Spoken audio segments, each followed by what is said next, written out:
টাকা মানুষকে আপন বানায়, টাকাই বানায় পর। এই টাকা ছাড়া বাস্তবতা খুবই ভয়ঙ্কর। শূন্য পকেটে সবাই আপনাকে করবে পরিহাস। এই টাকা দিয়েই মুছে ফেলা যায় কুকর্মের যত ইতিহাস। কাগজের এই টাকার কাছে মানুষের বিবেক বুদ্ধি মেনে নেয় হার।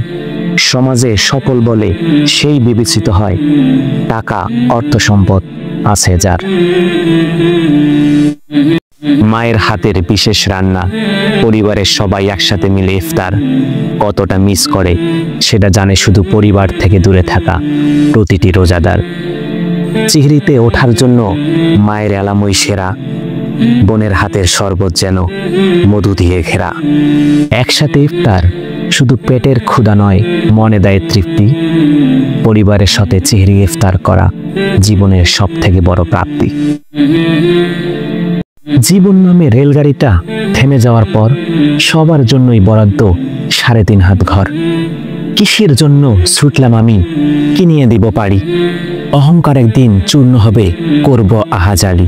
দিন দুনিয়ার মালিক খোদা, সব কিছুই যে তার। পকেটবিহীন এই সাদা কাপড় পরে পাড়ি দিতে হবে সবার।